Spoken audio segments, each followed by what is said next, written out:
Bismillahirrahmanirrahim. Assalamualaikum warahmatullahi taala wabarakatuh. Perkenalkan, nama saya Muhammad Dani. Saya mahasiswa dari Universitas Insan Cendekia Mandiri. Dengan prodi saya yaitu akuntansi yang insya Allah di video ini saya akan menjelaskan sedikit tentang analisis keseimbangan kurva ISLM. Yang mana ini adalah salah satu materi penting dalam ekonomi makro. Karena materi ini membantu kita untuk memahami bahwasannya bagaimana sih pasar barang dan pasar uang saling mempengaruhi, terutama dalam menentukan tingkat suku bunga dan pendapatan nasional dalam perekonomian. Nah, oleh karena itu, penjelasan dalam video ini saya akan sampaikan dengan cara yang insya Allah secara mudah dan mudah-mudahan dapat dimengerti dengan mudah dan pastinya bermanfaat untuk kita semua. Baik, mungkin tanpa banyak berbicara, saya akan mulai dengan membacakan Bismillahirrahmanirrahim, penjelasan tentang analisis keseimbangan kurva ISLM.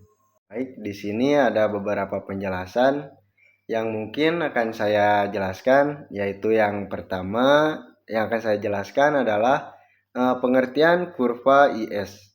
Yang kedua ada pengertian kurva LM. Yang ketiga ada keseimbangan kurva LM, ISLM. Yang keempat ada perubahan dalam keseimbangan. Yang kelima ada ilustrasi grafik ISLM. Dan yang terakhir itu ada kesimpulan yang mana poin-poin penting dari keseluruhan materi. Nah, baik. Selanjutnya itu ada kurva IS. Kurva IS itu adalah kurva yang menunjukkan hubungan antara tingkat suku bunga dan output atau pendapatan nasional saat pasar barang dalam keadaan yang seimbang. Nah, di sini disebut IS karena berasal dari investment saving, yang artinya investasi dan tabungan seimbang. Nah, ketika suku bunga turun, biaya meminjam jadi lebih murah, sehingga banyak pelaku ekonomi yang meningkatkan investasinya. Kenaikan investasi ini juga akan mendorong permintaan agregat dan pada akhirnya output pun akan ikut meningkat. Jadi kurva IS ini cenderung miring ke bawah, yang mana menunjukkan bahwa semakin rendah suku bunga, semakin tinggi pula outputnya. Selanjutnya itu ada kurva LM. Kurva LM ini menunjukkan hubungan antara tingkat suku bunga dan pendapatan saat pasar uang seimbang. Nah, LM di sini itu berasal dari singkatan liquidity preferensi money supply. Nah, yang mana permintaan akan uang sama dengan jumlah yang beredar. Kalau pendapatan nasional naik, otomatis orang-orang lebih butuh banyak uang. Misalnya buat konsumsi, transaksi bisnis, atau yang lain-lain. Tapi karena jumlah uang beredar tetap, maka permintaan yang meningkat ini akan mendorong naiknya suku bunga. Makanya kurva LM miring ke atas, yang artinya semakin tinggi pendapatan, semakin tinggi juga suku bunganya. Selanjutnya ada keseimbangan kurva ISLM. Nah, di sini titik pertemuan antara kurva IS dan LM disebut titik keseimbangan makroekonomi jangka pendek. Di titik ini, pasar barang dan pasar uang sama-sama seimbang, yang artinya tidak ada kelebihan atau kekurangan permintaan. Keseimbangan ini terjadi pada tingkat suku bunga dan pendapatan nasional tertentu yang biasanya ditandai dengan titik E di grafik.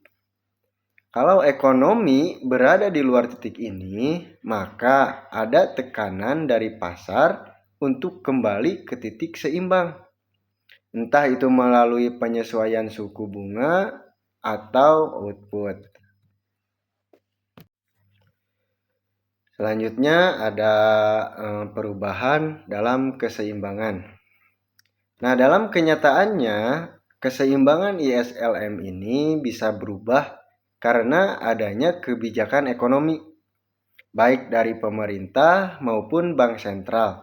Misalnya, ketika pemerintah meningkatkan belanja negara melalui kebijakan fiskal, hal ini yang akan mendorong permintaan agregat sehingga kurva IS bergeser ke kanan. Nah, pergeseran inilah yang menyebabkan si output ini naik dan biasanya diikuti dengan kenaikan suku bunga.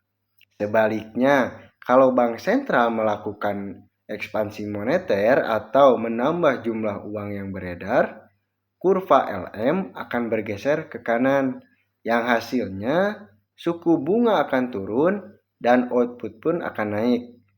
Nah, hal ini yang menunjukkan bahwa fiskal dan moneter itu mempunyai pengaruh langsung terhadap keseimbangan ekonomi dan bisa dimodelkan lewat pergeseran kurva ISLM. Yang selanjutnya itu ada ilustrasi grafik kurva ISLM.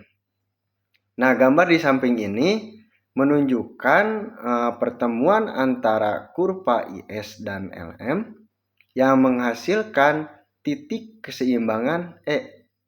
Di titik ini, tingkat suku bunga yang berlaku adalah R dan output atau pendapatan nasional berada di Y.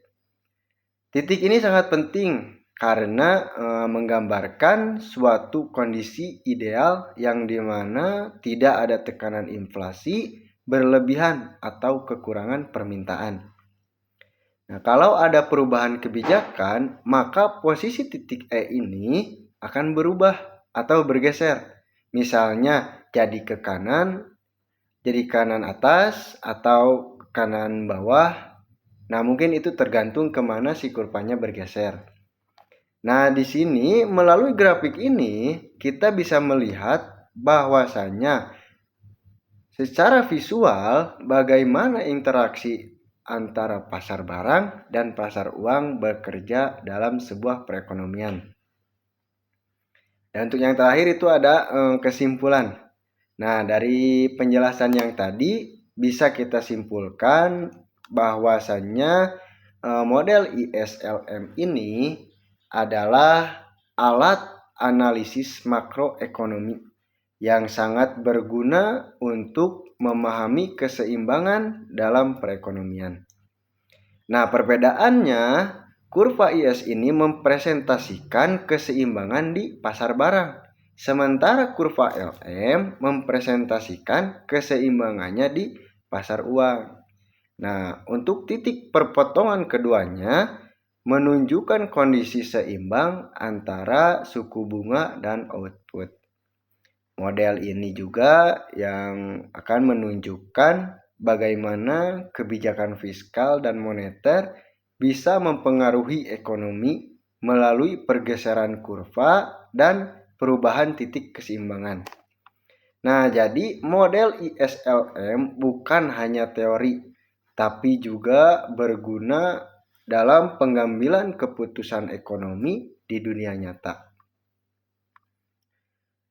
Nah, untuk slide yang terakhir itu ada penutup, mungkin dari awal perkenalan, pembukaan, materi, sampai akhir yaitu kesimpulan. Saya berterima kasih kepada semua teman-teman yang sudah menonton video saya ini. Semoga semua penjelasan saya tentang kurva ISLM ini bisa bermanfaat dan mudah-mudahan dapat sangat dimengerti oleh teman-teman. Baik, mungkin slide yang terakhir ini saya akan tutup dengan melafadzkan alhamdulillahirobbilalamin. Saya Muhammad Dhani. Sekali lagi saya minta maaf jika ada perkataan saya yang tidak enak didengar. ataupun penjelasan saya yang kurang detail, saya minta maaf. Sekian wabillahi taufiq wal hidayah. Wassalamualaikum warahmatullahi taala wabarakatuh.